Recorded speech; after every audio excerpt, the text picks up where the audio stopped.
All right, all right. All right, guys, welcome into the trenches. I'm Sam Mays, and we are going to discuss a little Oklahoma Sooners versus the UCF Knights. The game just wrapped up. Oklahoma survives 31-29 in a game that honestly, I expected the Sooners to roll, right? You're talking about a football team that came off one of the biggest games they had in the last 5 years against Texas 2 weeks ago. It was physical, it was fast, it was decisive. They were good on the line of scrimmage on both sides of the ball. Defense tends to be consistent, more consistent than offense. And I think this is a very defensive minded football team. My prediction coming into this game, I'm pretty sure it was like 48-17. I honestly expected the Sooners to come out and roll, especially coming off of a bye week, right? Typically, when you have big games like they did last week against Texas, at times you can get teams that celebrate a little too hard or maybe drink the Kool-Aid a little too much, have those moments where they're kind of feeling themselves a little bit and then they get into a game like this and find out real quick, oh, maybe we aren't maybe we aren't what we thought we were. They get caught off guard a little bit because they were too busy having a good time in the week prior to. I think the bye week added on the back end of the Texas game was perfect timing. One, you get healthy. Two, you get to get all that crap out of your system, right? It's the t-shirts and the quotes and the Gabriel was all over the media and Heisman talk and all those things. Like you gotta get out of your system a little bit, kind of refocus and with this being Gabriel's former team, being number 6 in the country, semifinal talk that was legitimate coming into this game this weekend. You're talking about a team. The previous semifinal games, I covered 4 of them for Oklahoma. Every single one of them, some national talking head was like, "This is BS. Sooners aren't good, and these are the 15 reasons why." Right? Coming into the week, semifinal conversation was legit, probably for the first time ever for Oklahoma because the defense is real. Dylan Gabriel was playing at an elite level coming into this game this weekend. They've got weapons all over the place, offensively and defensively. And all of a sudden, it was looking like maybe the Sooners had a schedule in front of them that was going to allow them to grow into a true contender this year. Now, let me say this. All of that is still on the table, right? And I challenge you to go back and find me a national championship team that didn't have a game that was a little bit off, that didn't have a game that was a little bit suspect where they didn't perform at their best level. To be undefeated in college football or to get to a semifinal game or get to a national championship game, a little luck is involved some of the time. And I don't necessarily think it was luck that got them this win today. I think when you look at Drake Stoops and you look at Dylan Gabriel and you look at the games that they played in that back end, the fourth quarter, the offensive line showed up, the running game hit in the right moments, and Oklahoma ended up winning this game. Right? They didn't go out there and UCF lost it. I think Oklahoma went out there and won it like they should have at home. So that's good to see them answer the call, even though it was about 3/4 too late. They should have never been in a game like this against UCF. That's a 3-3, now 3-4 football team. Oklahoma is significantly better than them. I don't want to say that they overlooked UCF. I think UCF showed up with a plan and executed well. I think Gus Malzahn is one of the best offensive minds in college football. He's proven it year after year after year. I think he had a game plan and maybe showed Venables some things that he hadn't seen him all season long. And he went out there and executed, and those guys went out there and played hard. And I'm just telling you, this is coming from a guy who played on that field. There is nothing like playing in Memorial Stadium. There's nothing like playing against a top 10 Sooner team. Everybody that comes in there is going to be up and excited, and they want to play the spoiler, period. This is what it is to have a target on your back. Every time Oklahoma takes the field, the opposing team is going to want to play their very best game. You're going to get everyone's best shot, and Oklahoma's going to have to find a way to deal with that adversity and find a way to win like they did today, right? And so, wasn't pretty. At the end of the day, they got it done. Some things that we've got to talk about. I'm so intrigued by this offensive line because there's times where they look like juggernauts, right? Physical, nasty, knocking guys down to the ground, real all-in type of play on the line of scrimmage. And then there's times where there's just like mass confusion, right? So I had somebody on Twitter ask me to explain some of the run scheme for Oklahoma. And so we're going to have a quick lesson in zone blocking. I think that zone blocking is the best form of running the football at any level. Maybe not necessarily the NFL, but in high school, junior high, college. What is that? So I think that when you look at the way that they were zone blocking and some of the issues they were having, a lot of it is just technique. So we're just going to go with a simple zone to the right, right? It's a everybody in your offensive line needs to be taking a hard step to the right, opening up their hips, right? You open up your hips to the right, and then anything that crosses your face, you should block. So if I'm the guard, I'm the right guard, and I've got a three technique over me, that's someone head up or just on the outside, my outside eye, I'm most likely going to block that guy on a zone, right? On a zone right. If that man shoots across my face, well, guess what? The center's going to block him next. And then what happens to me, I'm either going to expect the defensive end to hit me in my face and I'll block him, or then I get a free run up to the linebacker, depending on what this defensive end does over here. Zone blocking is about trusting, right? And so if you watch the Sooners, there's some real technique issues here. One, eyes down, you can't block what you can't see, right? Their pad level was bad. At times they were getting beat in double teams. There was a couple of double teams for this team where they had a good double team going. They're 3 or 4 yards up the field, right? 3 yards up the field. And then both players come off of the down lineman, and then the down lineman makes the play. Like that's just a lack of communication. So let's go back to the line of scrimmage. We're going to reset. Okay. It's a zone to the right. So now I've got a three technique here in front of me as a guard. There's a defensive end of the tackle. Somehow this three technique crosses my face back to the center. Defensive end stays wide on the tackle. I've got a free run up to this linebacker here. Well, instead of just fully releasing, I'm going to keep my left hand on this three technique while the center gets his head and hands where they need to be to take over the block. So now you've created a double team. And then when that linebacker comes over the top, I'm going to push off and get up, power step, and block that guy face up, right? Always keeping my shoulder square to the line of scrimmage. So when your running back comes, and this is what the back is seeing, because what this guy asked me on Twitter was, why does it look like they just hand the ball off and just see what happens next? Well, that's kind of what zone blocking is, right? So the running back gets the ball. He's expecting that play to hit on the right side of the offensive line. But because it's a zone, you really never know where that hole is going to open up depending on what the defense does. So now I've come off, I'm on that linebacker. The running back sees my numbers. My shoulder should be square to the line of scrimmage. You see both my numbers. Same thing with my center. Same thing with my tackle.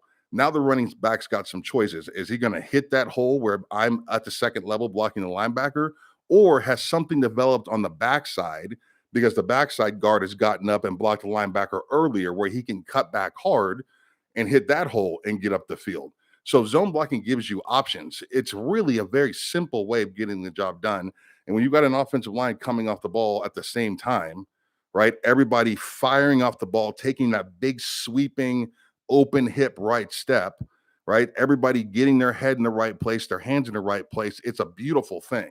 We did a ton of it at Oklahoma State back in the day, and we were one of the best running teams in the country for a couple of years there. Like it is awesome when it's done correctly.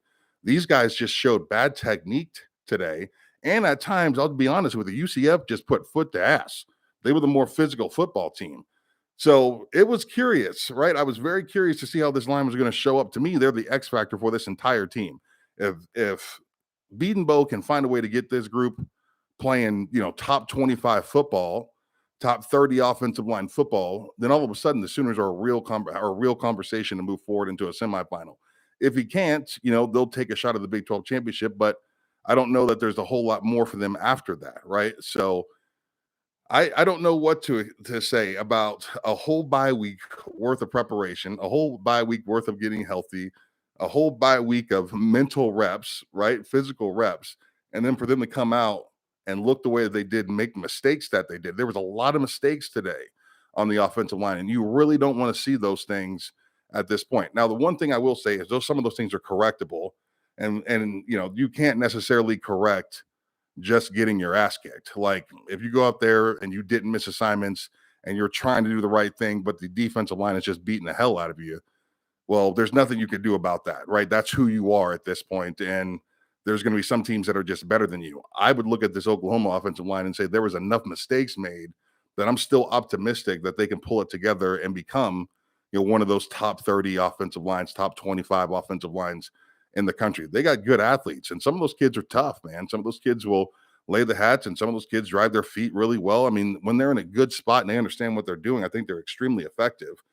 It was just a weird day for them up front. And then that trickles down to everything else on the football field, right? You're talking about your defense is on the field too long because your offensive line can't block, right? Your quarterback all of a sudden is out of a rhythm because your offensive line can't run block, or at times didn't do a great job in pass protection. Like, it really is, the offensive line sets the tone for the entire team.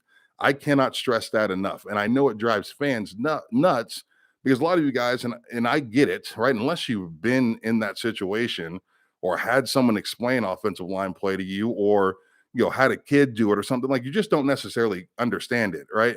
But I'm just telling you, great offensive lines are the reason why teams win championships, because it helps the defense stay fresh. When Levy is an excellent coordinator when he's confident in the offensive line. What happened today is he lost confidence. And so you guys are screaming on social media, well, why is he doing this or why is he doing that? The play calling is not good. It's because he doesn't trust the offensive line. Like, you can't call like the plays that he wants to call. It's 3rd and 4. He wants to be able to call an ISO if he can. He wants to be able to call some sort of a power run and feel confident that his offensive line can get that job done. Well, he doesn't do it. So now he's dinking and dunking right outside the field, trying to get the ball away from the line of scrimmage, get it into the hands of his athletes and let them go to work. I hate those plays, right? I hate them. There's a place for them in this game, but when you start to rely on them, that's like your only option. It really does kill your offense, right? So I think there was a period, and that's in that second and third quarter, where Levy just lost confidence. I think it takes one hell of an offensive coordinator to live in the moment, though, right?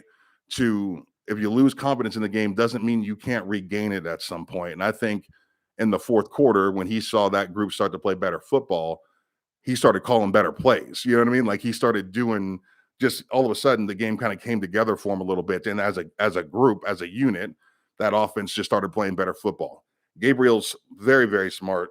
He knows where the bread and butter is. Drake Stoops is one of the best college football players in the country, and I'll stand by that. He's one of the most complete receivers that you're going to find. Excellent blocking downfield. He runs great routes. He's sure-handed, and he's tough as nails. I love that kid. And when the Sooners need a play, Gabriel knows to get the ball to 12, and he goes out there and does some work. I thought Dylan had his probably most suspect game of the season. I think a lot of it was because of poor offensive line play and getting him out of a rhythm.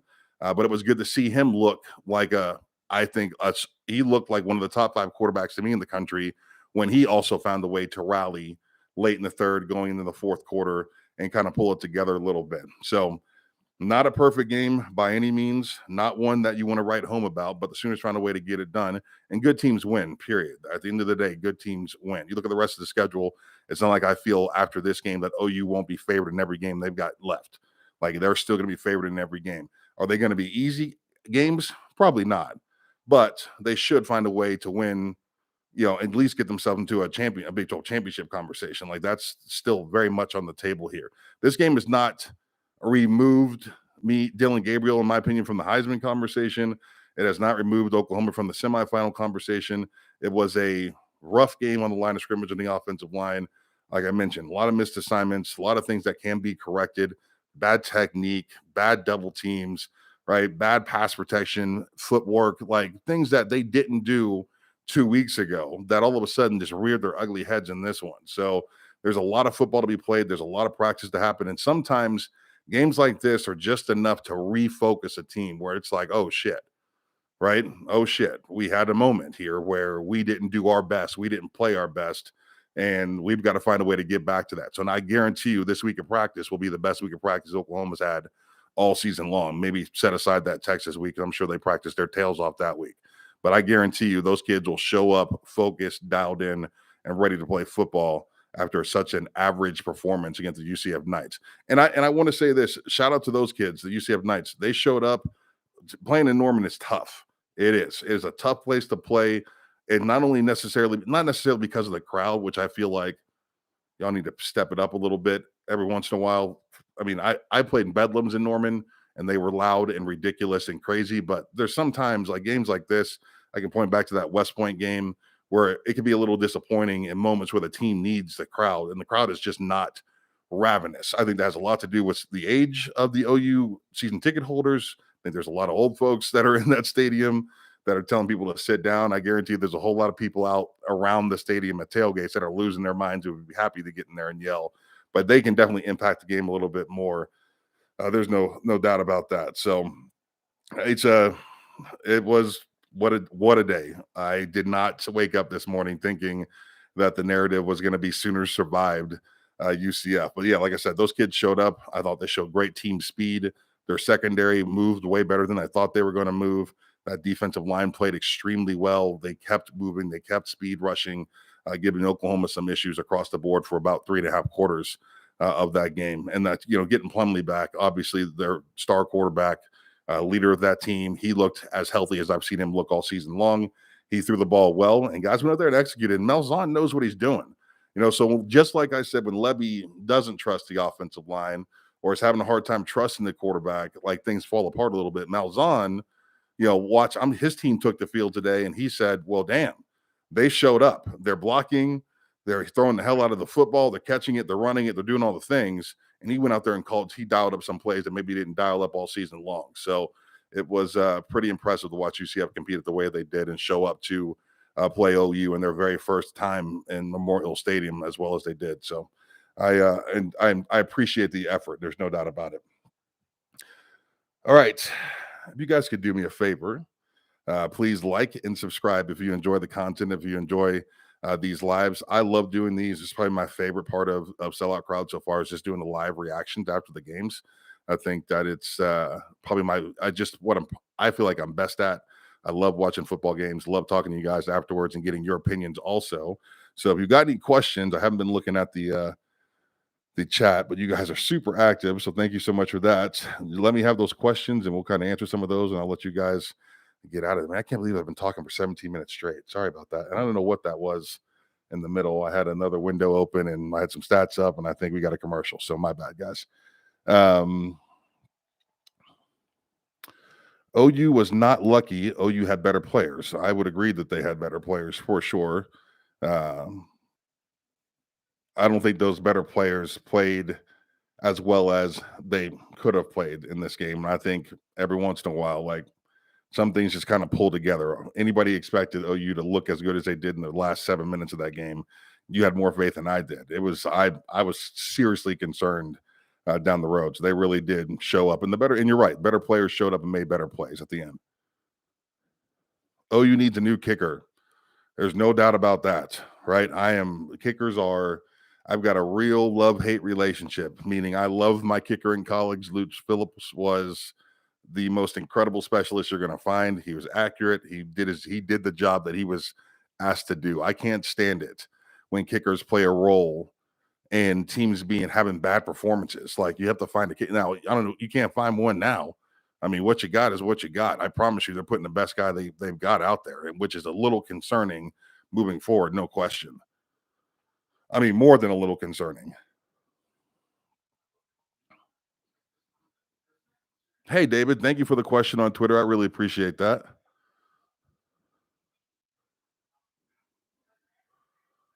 Can we win a Big 12 championship with this running back core?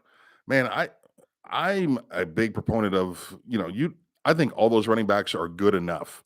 Do you have a star back there that has a physical attribute that makes it difficult to deal with just based off of his personal performance? God, that was super wordy. Do you have a guy that athletically challenges the opponent no matter what the offensive line is doing? The answer is no. You don't have that guy in the backfield. But what you do have is guys that are athletic, guys that are hard running, hard nosed, fall forward, understand the offense, understand the plays and how they developed. And if the offensive line does their job, those guys will all get you 4 yards, right? Game changers, probably not, right? But can you win a championship with the guys that you have? Absolutely.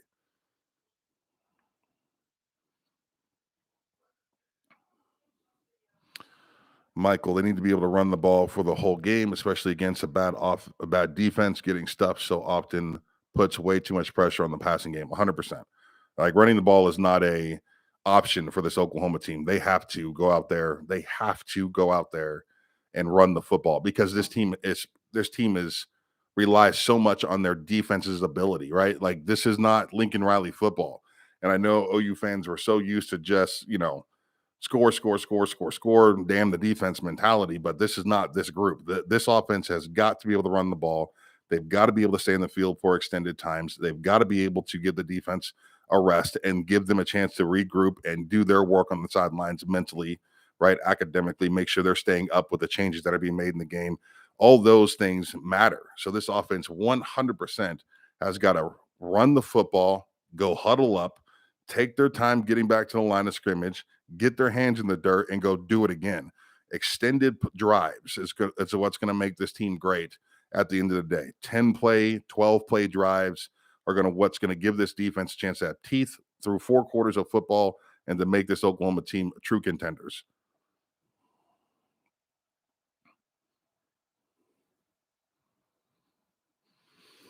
Do you feel like we have a true power runner, though? I see several that take a hit and struggle with yak. True power runner, I don't know that. I think you have a bunch of just balanced guys. Like a true power. I don't think you have a true speed guy or a true power guy. I think they're right there in the middle, right? They're just fast enough. They're just big enough. You're not going to get a whole lot of yak with this group. I think that they are what they are, and I don't want to say that they're not average. They're just good running backs. I don't think anybody on that team is great in the backfield.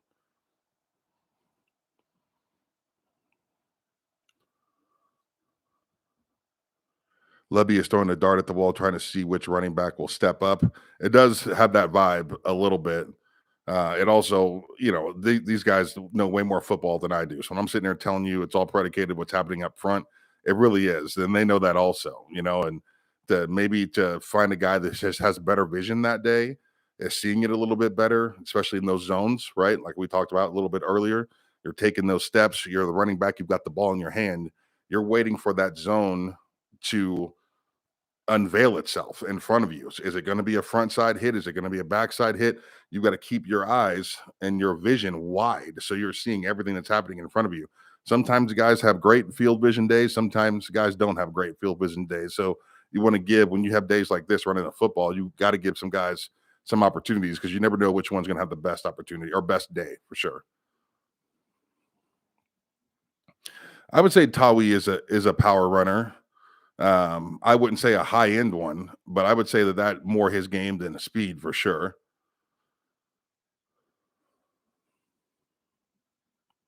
Do you feel like DG played a good game? He struggled with accuracy in OU Texas, SMU, and again today. In my opinion, he a national championship QB or a Trevor Knight stat guy? Oh God, I would definitely not compare him with Trevor Knight. That's not nice. Let's not do that. I think that Gabriel, when he has time, is a true contender. I think that kid can play this game, no question. I think when he is able to get involved in the running game, out of not necessarily he has to, but more he's adding to what the offense is already doing, is probably where he's most comfortable. Um, I wouldn't even necessarily say he struggled with accuracy.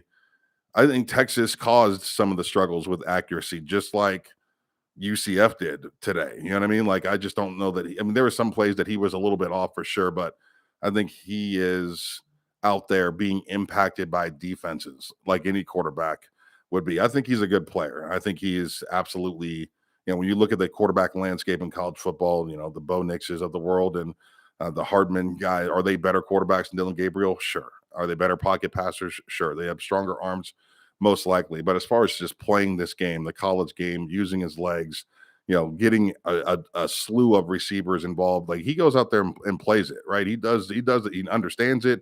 I think he's an excellent leader. I think he pulls his team together, and I think he goes out there and makes big plays and big moments too.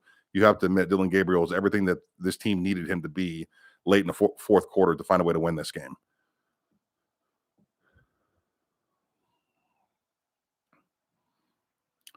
Do you think it's still an adjustment to changing from Riley's pull run game to Levy's zone scheme that the run game is so inefficient?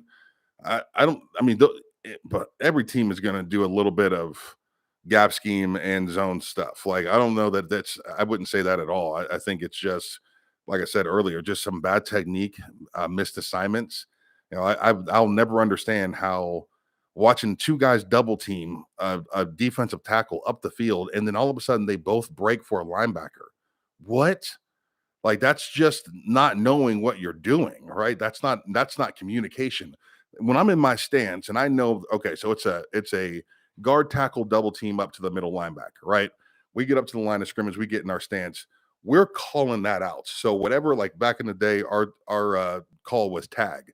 So we would say tag, tag, and then the number of the linebacker that we were working up to.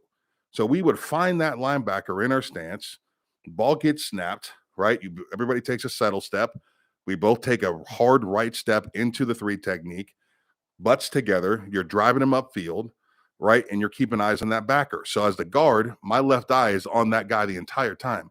If he hits that hole, well, then I push that three technique off to the tackle and I go block this linebacker.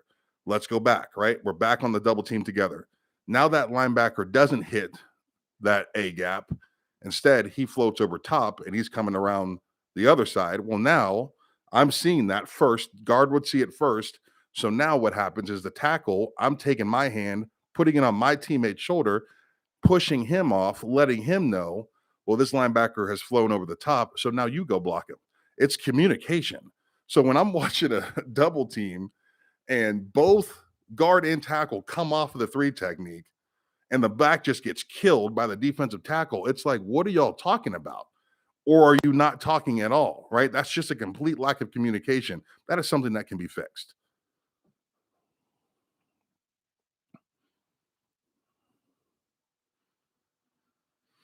Malzahn said after the game, OU has one of the best defenses in the country. I would say that OU probably has one of the best defenses in the country. And with that statement, it's not necessarily the defensive scheme, right? Venables is a defensive genius. And when those kids are understanding it and trusting it and doing the things they're supposed to be doing and in the right place at the right time, it's a turnover creating machine. Yeah, that defense is tough for any opposing play caller to play against. There's no question about it. The only thing that flaws that defense would be mistakes that are made by the defenders themselves. And I thought you saw a few of those today. And then UCF took advantage of them with big plays.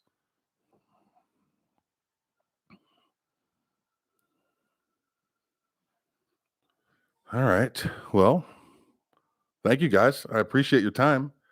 And once again, if you like the content and you enjoy this stuff, please please subscribe, and keep checking out the YouTube. We're kind of hitting our stride a little bit with Sellout Crowd. I've got a ton of great colleagues that put out a ton of great work. And so you can go to selloutcrowd.com, check out their stuff, check out mine, In the Trenches with Sam Mays. Thank you guys so much for being here. Man, you need to share this on X after the recording. The amount of knowledge being dropped for casual fans cannot be found anywhere else. Thank you so much, Mike. I appreciate that so much. All right, guys, you have a great rest of your day. I will be back here live after the Oklahoma State game, and hopefully my Cowboys will find a way to get it done there in West Virginia. I got the Cowboys winning. I think it's going to be a shootout. I don't trust the defense from Oklahoma State, but I do feel like offensively maybe they figured something out, and Ollie Gordon is one of the best running backs in the country this year. I think that kid could play in a whole lot of places. So good stuff. Hopefully Oklahoma State will find a way to get it done. Thanks, guys. Bye.